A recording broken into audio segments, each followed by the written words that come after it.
ខួរក្បាលរបស់យើងត្រូវការសម្រាកខ្លួនប្រាណនិងអារម្មណ៍របស់យើងក៏ត្រូវការសម្រាកដូចគ្នាសួស្តីអ្នកនរគ្នាខ្ញុំណាសៀតនៅក្នុងវីដេអូនេះយើងនឹងនិយាយអំពីប្រធានបទដែលនិយាយអំពីការសម្រាកក៏ជាភាពរីកចម្រើនរបស់យើងផងដែរដែលសម្រាប់ចំណុចសំខាន់នៅក្នុងវីដេអូគឺទី1មូលហេតុដែលយើងត្រូវសម្រាកទី2គឺសម្រាកនៅពេលណាខ្លះហើយនិងទី3គឺរបៀបនៃការសម្រាកនឹងឯងចំណុចទី1មូលហេតុអ្វីបានជាយើងត្រូវការសម្រាកអូខេសម្រាកដើម្បីស្ដារធម៌ពលខួរក្បាលរបស់យើងនៅពេលដែលយើងគេងខួរក្បាលរបស់យើងសម្អាតសារធាតុមិនល្អចេញហើយធ្វើឲ្យការចងចាំរបស់យើងបានល្អប្រសើរឡើងជាងមុនផងដែរអូខេចំណុចមួយទៀតសម្រាកដើម្បីរាងកាយកាន់តែរឹងមាំសាច់ដុំឬក៏រាងកាយរបស់យើងនឹងអភិវឌ្ឍបាននៅក្នុងកំឡុងពេលសម្រាកមិនមែននៅក្នុងពេលយើងកំពុងតែហាត់ប្រាណឬមួយក៏កាយវិការអីទេអ្នកនរគ្នាហើយប្រព័ន្ធភាពផ្សំរបស់យើងល្អតាមរយៈការសម្រាកគ្រប់គ្រាន់នឹងឯងសម្រាប់ចំណុចមួយទៀតសម្រាកដើម្បីគ្រប់គ្រងអារម្មណ៍ឲ្យល្អប្រសើរឡើងវាអាចជួយឲ្យយើងមានភាពវិជ្ជមានច្រើនអត់ធ្មត់ហើយនឹងអារម្មណ៍ល្អនឹងឯងចំណុចចុងក្រោយគឺសម្រាកដើម្បីការពារឈឺថ្កាត់ដែលប៉ះពាល់ដល់យើងនៅពេលក្រោយការធ្វើការច្រើនមិនសម្រាកអាចធ្វើឲ្យយើង stress ឬឈឺបានហើយដើម្បីសុខភាពរយៈពេលវែងរបស់យើងសម្រាប់ឲ្យបានគ្រប់គ្រាន់គេងអីហ្នឹងអូខេចូលមកដល់ចំណុចសំខាន់ទី2ដែលយើងនឹងនិយាយនៅក្នុងវីដេអូនេះគឺតើយើងគួរសម្រាកនៅពេលណាខ្លះអូខេសម្រាប់ចំណុចទី1សម្រាកនៅពេលដែលរាងកាយរបស់យើងមានអារម្មណ៍ថាធ្ងន់ខ្លាំងនេះគឺជាសញ្ញាប្រាប់ថាយើងខ្លួនប្រាណរបស់យើងត្រូវការសម្រាកឧទាហរណ៍ដូចជានៅពេលក្រោយដែលយើងហាត់ប្រាណឬមួយក៏ធ្វើការច្រើនម៉ោងរាងកាយរបស់យើងនឹងអាចបាត់បង់កម្លាំងអីចឹងវាអាចប្រាប់យើងថាយើងគួរតែធ្វើការសម្រាកអីចឹងទៅចំណុចទី2សម្រាកនៅពេលដែលខួរក្បាលគិតអីអត់ចេញពិបាកផ្ដោតអារម្មណ៍យើងពិបាកនៅក្នុងការ focus អានឹងយើងអាចនឹងមានអារម្មណ៍ថាឆាប់ភ្លេចឬមួយក៏គិតអីលែងចេញអានឹងយើងសម្រាកវា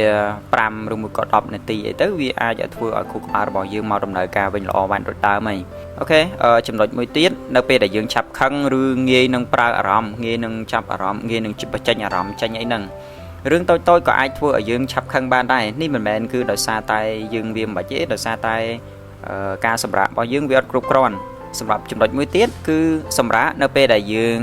លែងចូលចិត្តអ្វីដែលយើងធ្លាប់តែចូលចិត្តណានេះជាសញ្ញាប្រាប់ឲ្យដឹងថាវាជាការសម្រាកហើយសម្រាករបៀបបាច់នោះគឺយើងនឹងនិយាយនៅចំណុចបន្ទាប់សម្រាប់ចំណុចមួយទៀតគឺ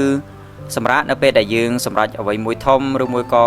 យើងធ្វើការអ្វីមួយដែលត្រូវការប្រើកម្លាំងខ្លាំងយើងអនុញ្ញាតឲ្យខ្លួនឯងសម្រាកបន្តិចទៅហើយនឹងយើងបន្តដំណើរយើងទៅមុខទៀតព្រោះការសម្រាកវាមិនមែនជារឿងដែលយើងខ្ជិលឬមួយក៏អីទេវាជាការឆ្លាតនៅក្នុងការប្រើប្រាស់ពេលវេលារបស់យើង Alright ចូលមកដល់ចំណុចចុងក្រោយខ្ញុំគិតថាវាគឺជារឿងដែលសំខាន់ជាងគេសម្រាប់ចំណុចនេះតើយើងត្រូវសម្រាកឲ្យបានត្រឹមត្រូវដោយរបៀបម៉េចសម្រាប់ទី1សម្រាប់រាងកាយរបស់យើងគឺត្រូវការសម្រាកយើងត្រូវគេងឲ្យបានស្កប់ស្កល់រយៈពេល7ទៅ9ម៉ោងហើយយើងគួរតែគុំញ៉ាំកាហ្វេមុនពេលចូលគេងអីព្រោះវាអាចប៉ះពាល់ដល់ការគេងរបស់យើងបាននៅពេលថ្ងៃយើងអាចគេងរយៈពេលខ្លីអានេះគេហៅអង់គ្លេសគេហៅថា take a short nap អានឹងវាអាចជាការគេង15ទៅ30នាទីអីដើម្បីឲ្យធម៌ពលរបស់យើងវាសម្រាប់បន្តិចហើយយើងមានធម៌ពលបន្តដំណើរទៅមុខទៀតអានឹងសម្រាប់ពេលថ្ងៃណាអ្នកនាងអូខេសម្រាប់ផ្លូវចិត្តយើងហៅថា digital detox បិទ screen ឬមួយក៏ computer ទូរស័ព្ទអីរៀងរាល់ពេល1ម៉ោងទៅ1ម៉ោងកន្លះម្ដងហើយមួយទៀតគឺនៅកន្លែងដែលស្ងប់ស្ងាត់អាច10នាទីហើយដកដង្ហើមវាមួយទៅសម្រាប់ចំណុចមួយទៀតសម្រាប់ដើម្បីផ្លូវអារម្មណ៍និយាយវាចេញដើម្បីឲ្យវាធូរអារម្មណ៍នេះមិនមែនជាការនិយាយដើមគេទេប៉ុន្តែនិយាយរឿងក្នុងចិត្តដែលយើងអាចនិយាយថានៅពេលដែលយើងនិយាយហើយវាធ្វើឲ្យអារម្មណ៍របស់យើងល្អប្រសើរឡើងវិញតែត្រង់នេះយើងក៏ត្រូវតែនិយាយជាមួយអ្នកដែលយើងទុកចិត្តដែរសម្រាប់ចំណុចសម្រាប់ផ្លូវអារម្មណ៍នេះពេលខ្លះយំក៏អាចធ្វើឲ្យអារម្មណ៍របស់យើងល្អប្រសើរឡើងវិញដែរសម្រាប់ចំណុចមួយទៀតសម្រាប់ដើម្បីភាពច្នៃប្រឌិតពេលខ្លះយើងធ្វើការច្រើនពេកយើងគិតច្រើនពេកទៅយើងក៏តល់គំនិតដែរយើងអាចសម្រាកមួយរយៈទៅដើម្បីឲ្យខួរក្បាលរបស់យើងមានគំនិតច្នៃប្រឌិតថ្មីខ្ញុំជាអ្នកផលិតមេតិកាអញ្ចឹងពេលខ្លះវារៀងនេះដែរវារៀង stuck ជាមួយនឹងគំនិតនឹងដែរអញ្ចឹងខ្ញុំត្រូវការពេលទៅកន្លែងថ្មីថតរូបមើលកុនអីហ្នឹងក៏អាចធ្វើឲ្យគំនិត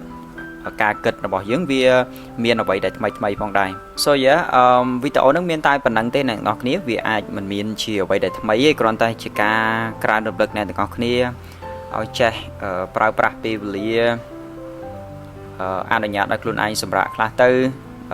ហើយមួយវិញទៀតគឺយើងត្រូវចេះស្ដាប់សំឡេងខ្លួនឯងថានៅពេលណាដែលយើងគួរសម្រាប់ហើយនៅពេលណាដែលយើងគួរធ្វើការសម្រាប់ឲ្យស្កប់ស្កល់ហើយធ្វើការឲ្យខ្លាំងជាងទៅ So yeah វីដេអូនេះមានតែប៉ុណ្្នឹងទេអ្នកនរគ្នាអរគុណច្រើន